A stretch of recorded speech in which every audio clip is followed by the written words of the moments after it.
గరీబుల కొంపల మీద వడుడు, ఎక్కడికక్కడ ఇండ్లు గులగొట్టి దరిద్ర పేరు సంపాదించుకున్నాడు. ఇది ఒక్కటే చెప్పచ్చు. అన్నం ఉడికిందా లేదా అని చెప్పేందుకు మొత్తం కుండంతా ముట్టే అవసరం లేదు, కుండ లోపల చేయి పెట్టే అవసరం లేదు. చిన్న మెతుకు ముట్టుకుంటే చాలు ఉడికిందా లేదా తెలుస్తుంది. రేవంత్ రెడ్డి కాంగ్రెస్ ప్రభుత్వం ఎవల మనిషి అని చెప్పేందుకు గదొక్క ఉదాహరణ చాలు. అదే కేసీఆర్ గారు 2,50,000 మందికి గరీబోళ్ళకు తెలిసో తెలియకనో గవర్నమెంట్ జాగాలలో ఇల్లు కట్టుకుంటే 2,50,000 మందికి జీవో నంబర్ 58 కింద 59 కింద పట్టాలు ఇచ్చిన మహానాయకుడు మన నాయకుడు కేసీఆర్ గారు. అట్లాగే 1,00,000 డబల్ బెడ్రూమ్ ఇల్లు కట్టించిండు హైదరాబాద్లో. ఒక్కొక్క కాన్స్టిట్యున్సీకి 3,000 చొప్పున ఆల్రెడీ ఇచ్చినాం. ఇంకొక 1,000 ఇప్పుడు వీళ్ళు ఇస్తూ ఉన్నారు. మనం మొత్తం తయారు చేసి పెడితే వీళ్ళు ఆఖరికి సున్నం వేసి దానికి మేమే ఇచ్చినామని చెప్పుకునే బాపతోళ్ళు వీళ్ళు.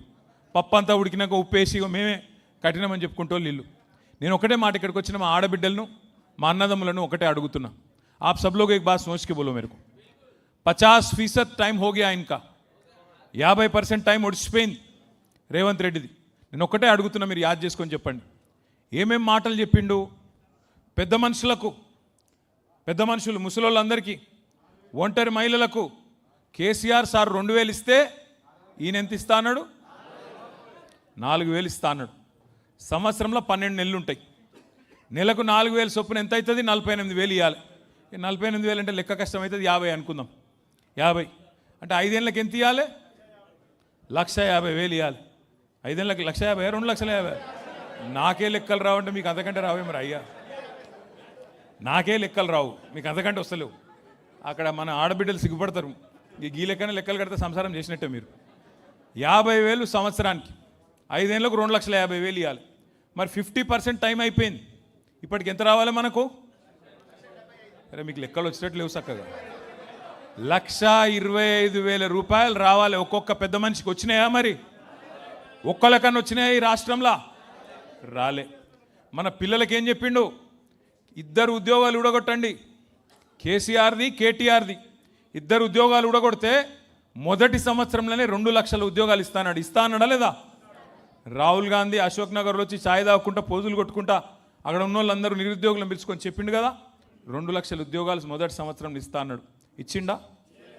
ఇప్పటివరకు 4,000 ఉద్యోగాలు కూడా ఇవ్వలే. ఇంకొక మాట చెప్పిండు, ఉద్యోగం లేని పిల్లగాళ్ళందరికీ నెలకు 4,000 రూపాయల నిరుద్యోగ భృతి ఇస్తా అన్నాడు. మరి సంవత్సరానికి ఎంత ఇవ్వాలి? 4,000 నెలకు చొప్పున. మీరు బాగా డల్ ఉన్నారు లెక్కలలో. 50,000, 48,000 రౌండ్ చేస్తే 50,000. 5 ఏళ్ళకి ఎంత అవుతుంది? 2,50,000. మరి సగం టైం అయింది. ఎంత ఇవ్వాలి ఇప్పటికీ? ఒక్కనికన్నా ఇచ్చిండా? ఇక మా ఆడబిడ్డలకు వాగ్దానం చేసిండు. అత్తకు 4,000, కోడలకు 4,000, కోడలకు 2,500. మరి 2,500 నెలకంటే 12 నెలలకు ఎంత అవుతుంది? మీరు బాగా డల్లున్నారా మ్యాథ్స్లో? వీళ్ళందరినీ అన్న లెక్కల పంతులు పెట్టి సిన్న లాభం లేదు వీళ్ళతో. అరే 30,000 రా అయ్యా, 2,500 ఇంటూ 12 అంటే 30,000. హైదరాబాద్ వాళ్ళు నేను తేజ్ ఉన్నారు అనుకున్నాను, ఇది డల్ ఉంటారు అనుకోలే. 30,000 అంటే 5 ఏళ్ళకి ఎంత ఇవ్వాలి?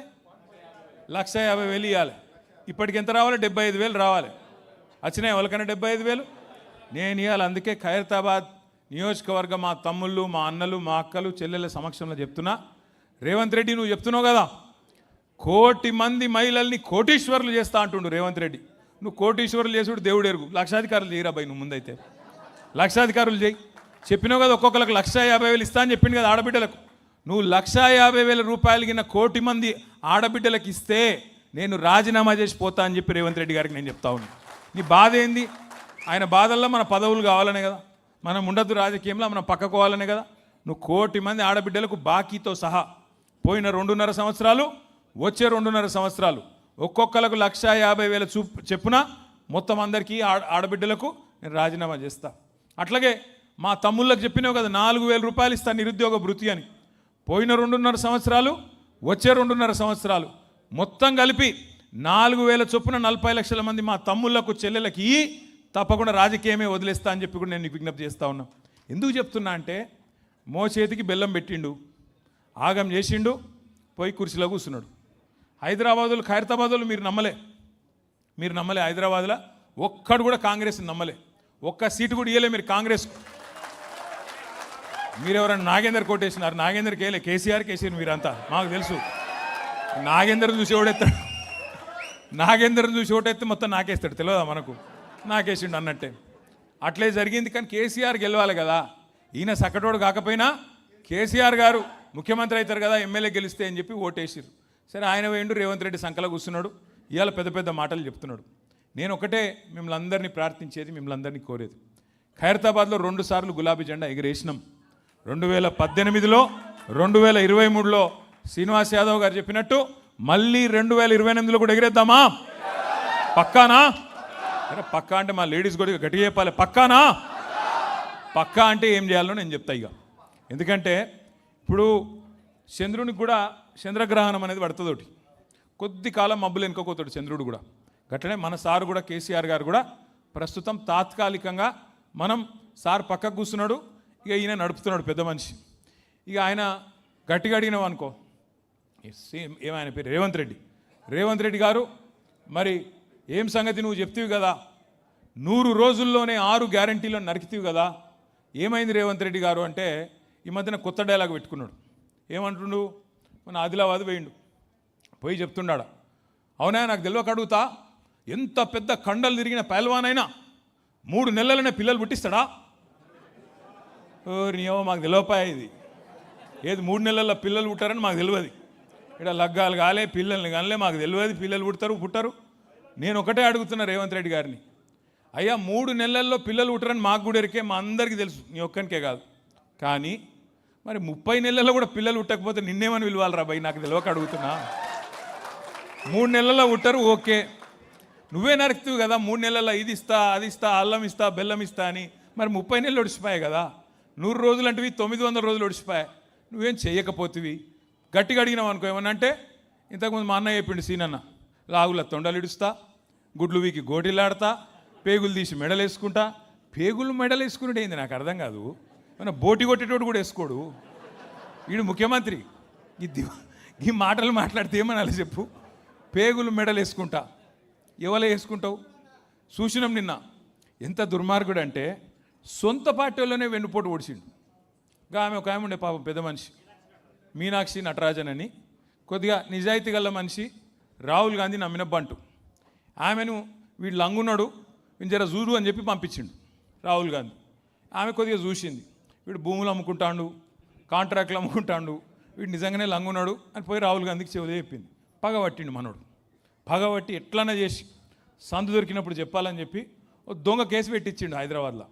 ఆమెకు తెలియని కూడా తెలియదు పాపం కేసు ఉందని. ఆమె పోయి ఏం చేసింది, అక్కడెక్కడో మధ్యప్రదేశ్లో ఎలక్షన్, రాజ్యసభ ఎలక్షన్కు నామినేషన్ వేసింది. వీడు ఎంత లంగా అంటే ఆమె మీద పగబట్టిండు కదా, ఈ కేసు ఉన్న విషయం బీజేపీ వాళ్ళకి చెప్పిండు. బీజేపీ వాళ్ళు పోయి ఎలక్షన్ కమిషన్కి షికాయత్ చేసారు. పాపం ఆమెకు రాజ్యసభ రాకుండా చేసిండు ఒక గసంటోడు. అంటే వేరే వాళ్ళకి శటకోపం పెట్టుడు కాదు, సొంత పార్టీ వాళ్ళకి కూడా గుండు కొట్టిండు, శటకోపం పెట్టిన లంగ రేవంత్ రెడ్డి. అందుకే నేను మీకు చెప్పేది, గతంలో కూడా చెప్పినా మళ్ళీ కూడా చెప్తున్నా, ఇసొంటోళ్ళని నమ్ముకొని మనం తెలంగాణను ముందుకు తీసుకుపోతామంటే కుక్కతోక పట్టుకొని గోదావరి ఇదినట్టే ఉంటుంది. అది అయ్యే పని కాదు. ఇంకో 2 ఏళ్ళు కాకపోతే భరించాలి. ఏం చేస్తాం? ఒక తప్పుకు శిక్ష 5 ఏళ్ళు, ఒక తప్పుడు నిర్ణయానికి శిక్ష 5 ఏళ్ళు తప్పది. కానీ బాధపడే అవసరం లేదు, భయపడే అవసరం లేదు. మన నాయకుడు కేసీఆర్ గారు బ్రహ్మాండంగా మంచి ప్రణాళికలు రూపొందిస్తూ ఉన్నాడు. మాకు ఆదేశం ఇచ్చిండు, నాకు, శ్రీనివాస్ యాదవ్ గారికి, శ్రవణ్ గారికి. ఇవాళ ఎవరైతే ఎమ్మెల్యేలు ఉన్నామో ఒకటే మాట చెప్పిండు కేసీఆర్ గారు. ఏం చెప్పినాడంటే, గుర్తు చేయండి హైదరాబాద్ ప్రజలకి 2014 ముందు ఎట్లుండే కరెంటు పరిస్థితి, ఎంత ఘోరంగా ఉండే కేసీఆర్ రాకముందు ఒక్కసారి యాద్ చేయండి.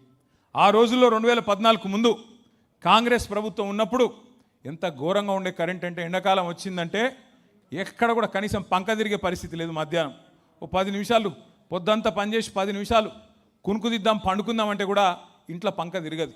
ఇన్వర్టర్ అన్న పెట్టుకోవాలి, లేకపోతే అపార్ట్మెంట్ల కింద జనరేటర్ అన్న ఉండాలి. ఆ జనరేటర్ డీజిల్ గబ్బుతోనే అపార్ట్మెంట్ అంతా ఆగం కావాలి తప్ప ఆనాడు కరెంటు కూడా దిక్కు లేదు హైదరాబాద్లో 2014 ముందు. మనకి ఇళ్ళల్లోనే కాదు, పరిశ్రమలు నడుపుదామంటే కార్మికులు ఎవరైతే పనిచేస్తారో అక్కడ వారానికి 3 రోజులు పరిశ్రమ యజమానులు సెలవు ప్రకటిస్తుండే, హాలిడే ప్రకటిస్తుండే, ఇండస్ట్రియల్ హాలిడే. 3 రోజులు వారంలో, 4 రోజులే పరిశ్రమలు నడిచే పరిస్థితి. అట్లాంటిది కేసీఆర్ గారు వచ్చినాక 6 నెలల లోపలనే 24 గంటల కరెంటు హైదరాబాద్కు మళ్ళీ తిరిగి పరిచయం చేసిన నాయకుడు మన నాయకుడు కేసీఆర్ గారు. అదే స్ఫూర్తితోని మీకు చెప్పమన్నాడు